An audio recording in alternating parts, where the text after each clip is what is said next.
Assalamualaikum warahmatullahi wabarakatuh. Hai Fisik Girl, perkenalkan aku Mutiara Sarah Fatmawati, mahasiswi S1 Pendidikan Fisika Universitas Negeri Jakarta.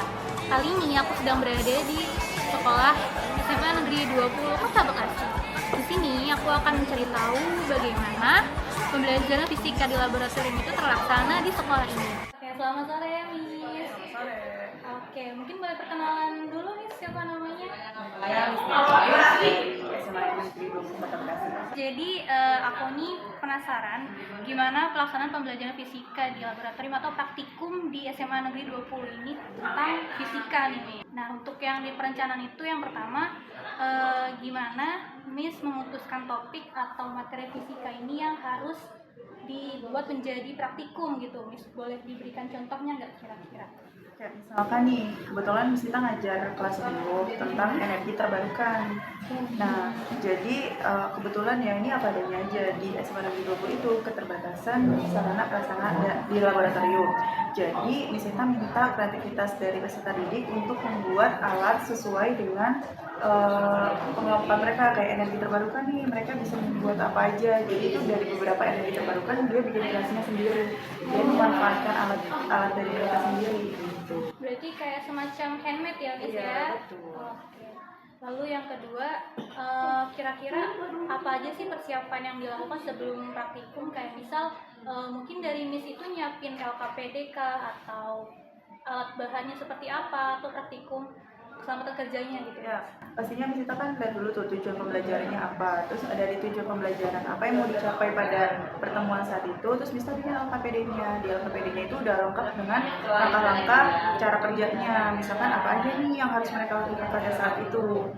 Terus untuk terkait prosedur keselamatan, ya ada aturan tata tertibnya, apa yang boleh dilakukan dan yang tidak boleh dilakukan ya tentunya.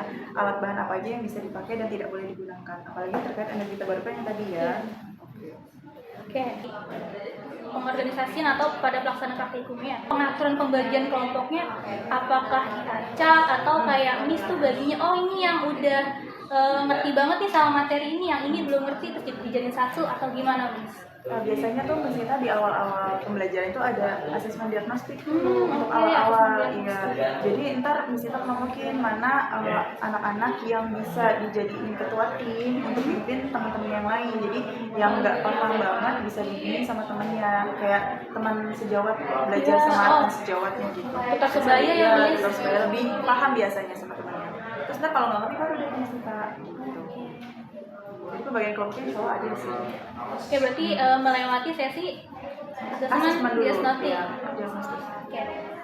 Terus gimana biasanya Miss itu membuka sesi praktikumnya? Apa dijelasin dulu kah tujuan atau teori singkatnya atau kayak alat bahannya atau bahkan keselamatan kerja di pada saat praktikumnya? Iya, pastinya tujuan pembelajarannya. Iya, terus lihat dulu ya pengkondisian kelasnya, anak-anak udah siap atau belum untuk praktikum, alat bahannya udah ada di meja atau enggak gitu ya. Terus abis itu nanti setiap pengerjaannya mereka diminta juga untuk videoin sebagai bentuk dari hasil dia buat ininya, alatnya. Jadi dari awal sampai akhir prosedurnya jelas di videoin sama tim kelompoknya. Nah, kalau selama praktikum kira-kira peran Miss tuh gimana sih, atau apakah Miss tuh keliling gitu memperhatikan terus membantu kelompok yang kesulitan? Ya, biasanya kan anak-anak udah fokus nih sama pekerjaannya sendiri ya masing-masing ya tiap kelompok. Nah biasanya kita iya betul keliling ngamatin gimana proses kerjanya mereka, sesuai prosedur atau enggak, ada penilaian kinerja di masing-masing kelompok. Terus kalau misalkan ini kenapa Miss, kayak misalkan Miss ini kenapa kok nggak bergerak, harusnya kan bergerak. Nah nanti dievaluasi tuh bareng-bareng sama tim kelompoknya, jadi ada sesi tanya jawab juga. Tapi berarti Miss juga ikut membantu Iya pekerjaan yang pasti. Kira-kira apa sih Miss masalah teknis yang sering muncul selama praktikum? Nah biasanya kan anak tuh kan kalau mau bikin sesuatu kan searching dulu ya di YouTube. Kadang Miss kok ini harusnya jalan tiba-tiba nggak jalan. Nah biasanya di situ tuh kendalanya. Baru nanti Miss boleh nggak kalau misalkan hari ini nggak dikumpulin tapi nanti dicoba ulang. Gitu loh. Kayak misalnya ada kesalahan, ya ada kesalahan.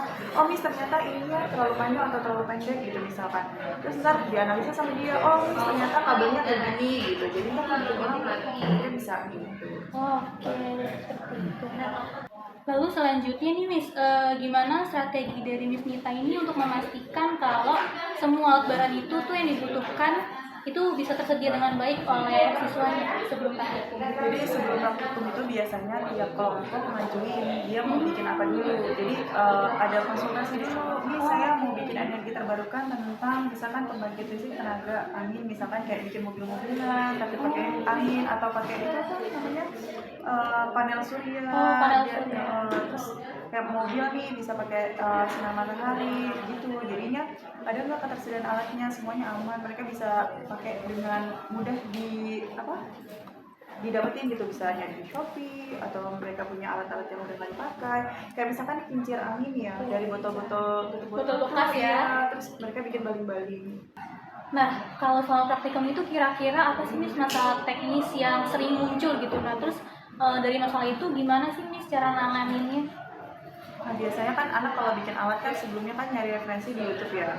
Kan misalkan nih dia bikinnya mobil yang pakai panel surya bisa jalan sendiri. Oh kok tiba-tiba bisa nih nggak jalan. Nah apakah kendala cuaca? Bisa jadi kan. Harusnya kan panas ya. Nah itu biasanya kendala teknisnya kayak gitu. Tapi itu nggak yang. Oke, kita sekarang masuk ke bagian evaluasi dari praktikum tersebut. Nah, gimana sih Miss caranya Miss nih menilai kinerja siswanya selama praktikum? Apakah pada keaktifan selama praktikum atau kebenaran data yang didapat atau kelengkapan LKPD?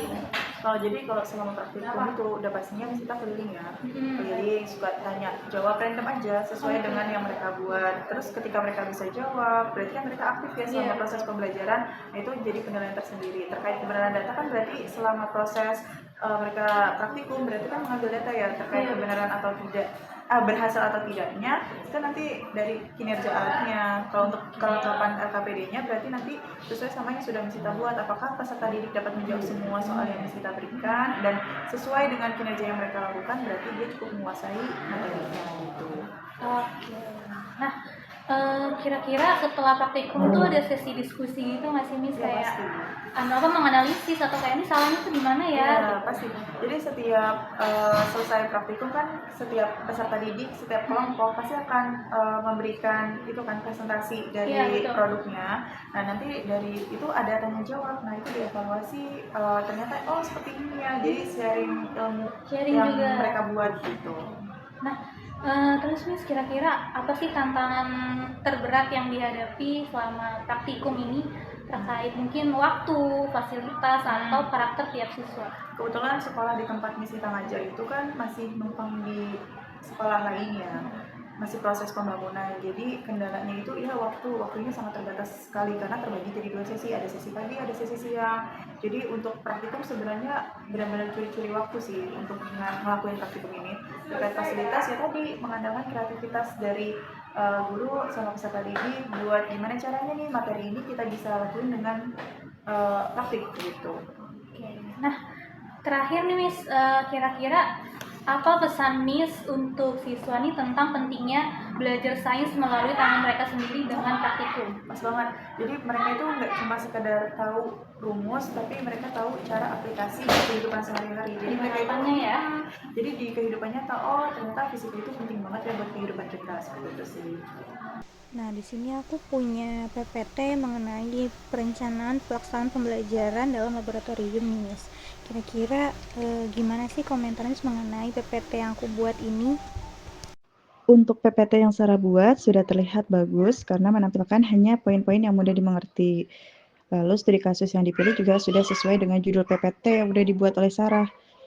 Oke, terima kasih Miss. Sama-sama. Oke. Udah gitu.